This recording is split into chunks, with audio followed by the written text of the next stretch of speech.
Assalamualaikum warahmatullahi wabarakatuh. Salam sejahtera. Perkenalkan, saya Fadil Hanafi Asnura, dosen program studi manajemen Fakultas Ekonomi dan Bisnis Universitas Labuan Batu. Pada kesempatan ini saya akan menjelaskan teknik atau metode pengajaran saya pada salah satu mata kuliah yang saya ampu, yaitu manajemen strategi dengan bobot 3 SKS.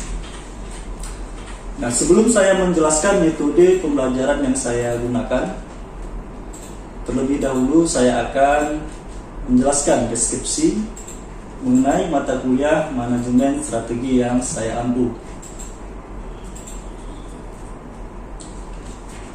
Adapun deskripsi mata kuliah yang saya ampu sebagai berikut. Pada mata kuliah ini, mahasiswa diinformasikan sebuah pengetahuan mengenai manajemen strategi.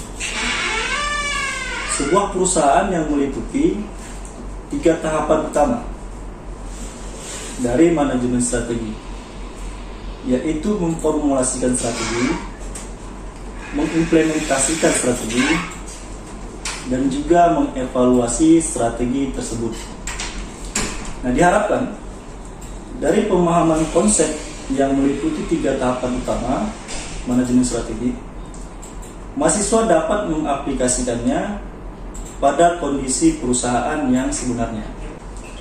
Nah, selanjutnya di sini akan saya sampaikan mengenai capaian pembelajaran mata kuliah atau kemampuan yang diharapkan bisa didapat oleh mahasiswa setelah mempelajari mata kuliah manajemen strategi. Nah, di sini yang pertama diharapkan mahasiswa mampu memahami dan menjelaskan 3 tahapan utama dalam manajemen strategi. Lalu, mahasiswa mampu memahami dan membedakan antara ketiga tahapan utama dalam manajemen strategi. Lalu, mahasiswa mampu menganalisa tahapan formulasi, implementasi, dan evaluasi dari manajemen strategi pada isu-isu manajemen strategi terkini. Dan yang terakhir, mahasiswa memiliki keterampilan dalam merumuskan strategi dari sebuah perusahaan yang dijadikan sebagai studi kasus dalam tugas mata kuliah manajemen strategi.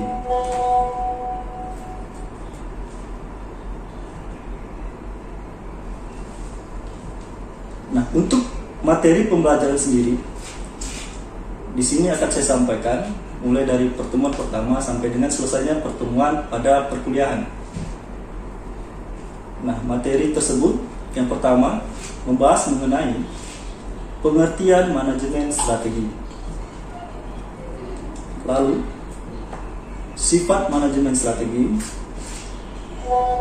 Lalu, internal assessment, external assessment, analisis dan pilihan strategi atau strategi analisis and choice. Setelah itu, strategi in action. Lalu, implementasi strategi dan evaluasi strategi.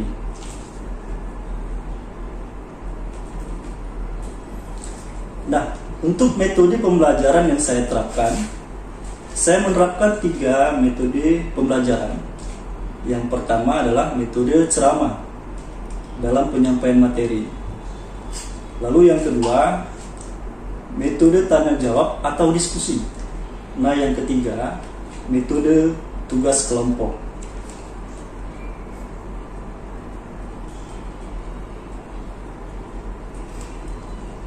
Di mana metode ceramah ini saya lakukan dengan harapan agar mahasiswa dapat memahami dan memperoleh materi secara luas. Kemudian dalam metode tanya jawab atau diskusi, saya lakukan agar mahasiswa menjadi lebih aktif dan tujuannya untuk mengetahui sejauh mana mahasiswa mengetahui penguasaan materi yang diberikan melalui ingatan serta sikap mahasiswa tentang kaitannya antara fakta dengan materi yang diberikan. Nah, untuk metode yang terakhir atau metode yang ketiga, saya menggunakan metode tugas kelompok, di mana mahasiswa saya bentuk menjadi beberapa kelompok dan memberikan topik permasalahan yang berkaitan dengan manajemen strategi, sehingga mahasiswa dapat mempresentasikan dan mendiskusikannya bersama.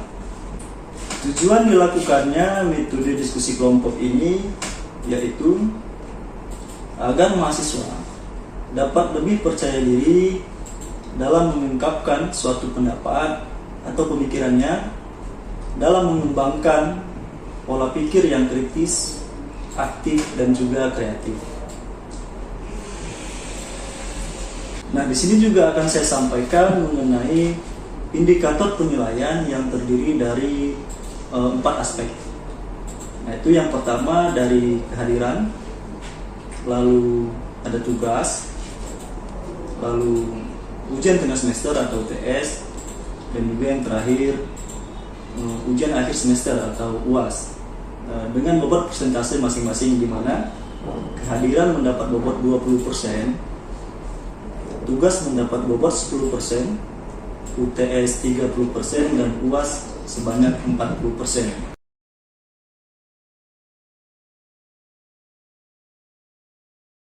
Assalamualaikum warahmatullahi wabarakatuh.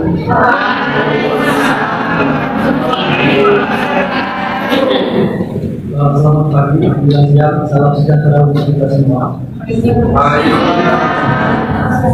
Jika pada pertemuan minggu lalu kita membahas mengenai pengertian daripada manajemen strategi, pada dasarnya, jadi pada minggu hari ini kita bahas mengenai tujuan dan fungsi daripada manajemen strategi.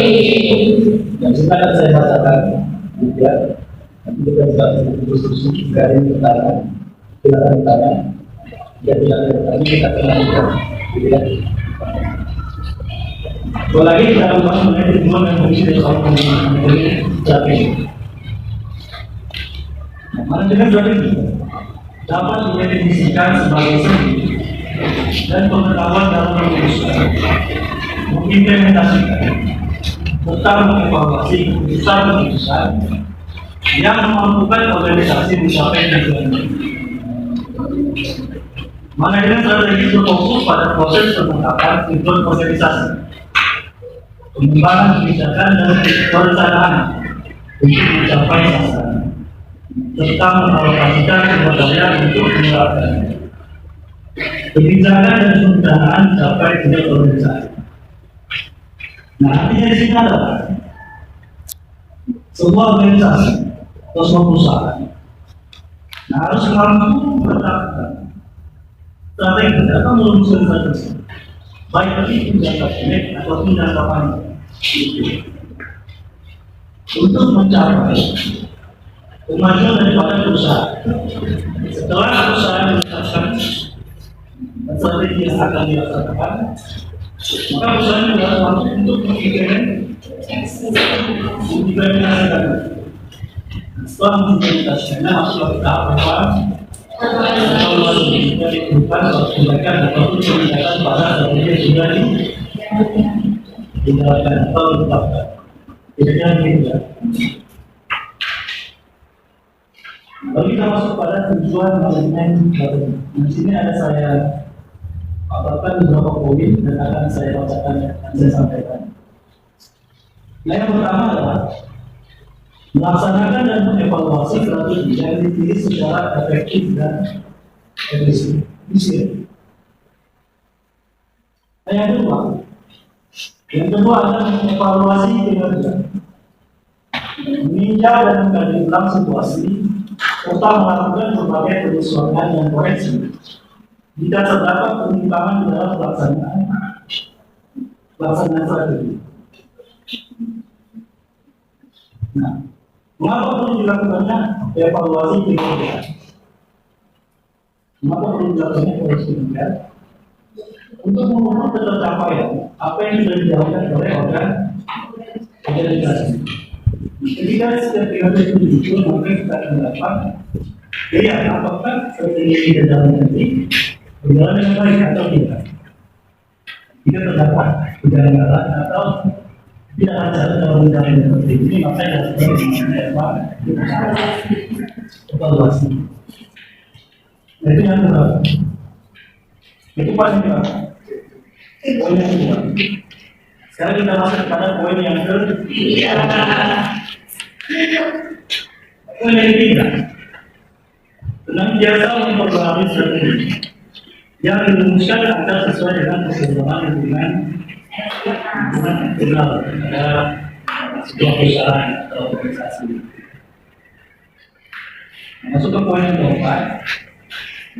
Yang biasa menjawab berbagai kekuatan, kelemahan, peluang, juga ancaman bisnis yang ada. Kalau berusaha mengenai kekuatan, kelemahan, kelemahan, ini yang bisa kita sebut dengan analisis.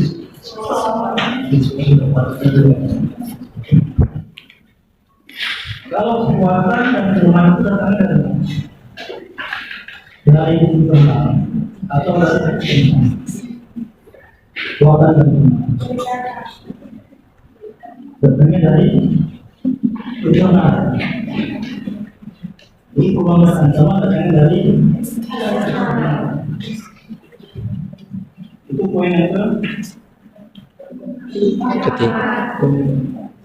Sekarang kita masuk poin yang kelima. Senantiasa melakukan inovasi atas produk agar selalu sesuai dengan selera konsumen.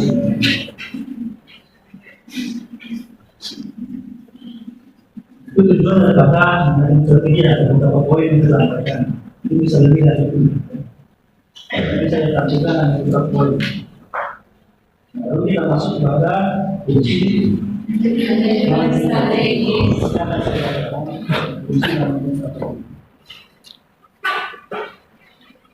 Kunci manajemen strategi adalah elemen-elemen dasar yang akan selalu ada dan terletak di dalam proses manajemen yang akan dijadikan acuan oleh manajer dalam melaksanakan kegiatan maupun perencanaan yang terstruktur untuk mencapai tujuan yang telah ditetapkan. Nah, fungsi manajemen itu sendiri dibagi menjadi 4. Jadi fungsi manajemen sendiri dibagi menjadi 4. Yang pertama ada atau perencanaan. Lalu ada organisasi.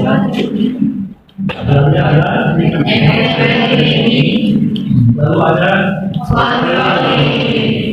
atau biasa kita sebut dengan koap. Jadi nah dari plan sendiri kata fungsi perencanaan sendiri itu mengikuti menentukan tujuan dan mencapai tujuan. Pada poin organisasi itu mengikuti penugasan, berbagai peran dan tanggung jawab. Lalu pada poin eksekutif itu ada pemimpin dan motivasi, dan pada poin kontrol itu ada mengoreksi kesalahan dan kekurangan dan juga perbaikan. Jadi ada 4 di sini. Di sini akan saya penjelasan satu-satu.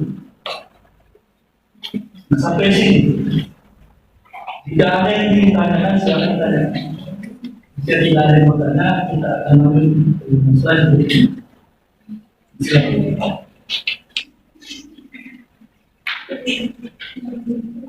Jadi jika tidak ada yang bertanya, maka saya akan bisa memahami apa yang sudah bahas. Kita lanjut ke slide. Yang pertama tadi adalah mengenal perencanaan.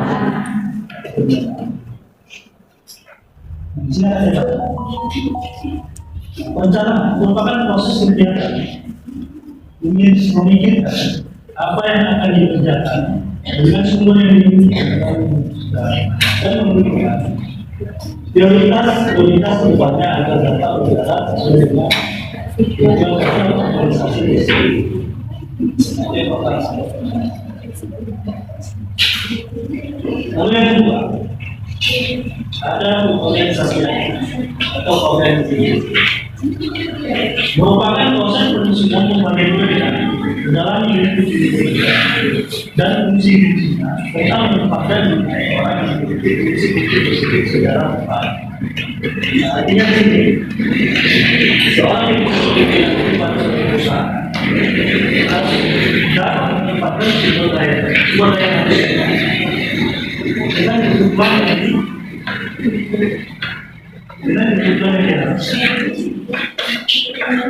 artinya misalnya pada divisi A itu diperlukan dengan sumber daya manusia yang mempunyai kemampuan dalam penggunaan komputer. Maka selanjutnya harus dapat merekrut sumber daya manusia sesuai dengan keahlian yang diusahakan. Jadi tidak salah menempatkan sumber daya manusia pada posisi tertentu. Bagian dari ada pengorganisasian dalam satu perusahaan. Jadi yang ketiga ada teknologi atau sekarang teknologi merupakan suatu tindakan untuk mengusahakan agar semua anggota kelompok berusaha untuk mencapai sasaran sesuai dengan perencanaan manajerial dan usaha organisasi. Itu fungsi yang keempat. Lalu ada fungsi yang terakhir, evaluasi. Bukan pengevaluasi, merupakan proses pengawasan dan pengendalian performa organisasi untuk memastikan bahwa jalannya organisasi sesuai dengan rencana yang telah ditetapkan. Nah, jadi fungsi manajemen tadi ada empat. Yang pertama dari kedua adalah yang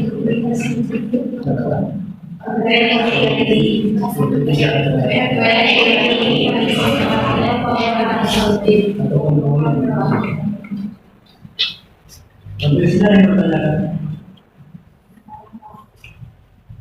Jika tidak bertanyakan, saya akan menjawab. Jadi selesai.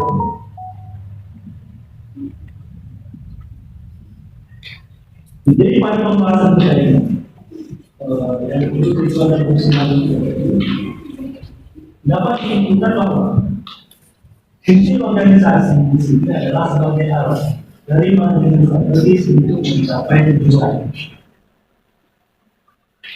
Jadi antara manajemen dan organisasi memiliki hubungan keterikatan yang erat.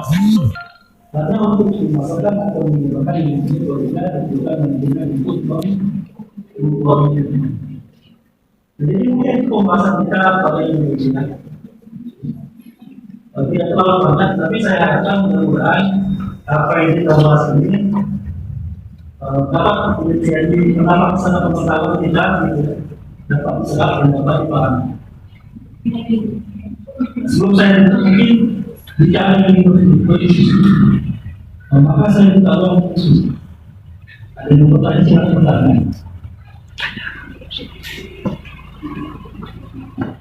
Jadi jika tidak ada pertanyaan, maka saya akan tutup pertemuan ini. Baik, jadi saya harap kalian sudah memahami apa yang kita bahas bersama pada pertemuan ini. Di pulang-pulangnya saya mau maaf mungkin dalam penyampaian dalam komunikasi saya tidak sampai. Saya mengucapkan saya akhiri waktu elektronik bagi saya. Assalamualaikum warahmatullahi wabarakatuh.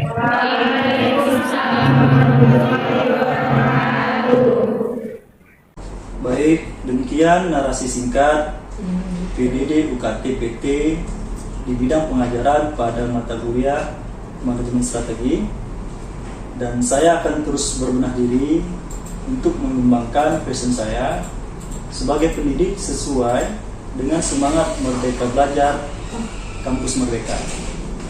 Mohon maaf atas segala kekurangan. Saya akhiri, wabillahi taufik wal hidayah. Assalamualaikum warahmatullahi wabarakatuh. Salam sejahtera untuk kita semua.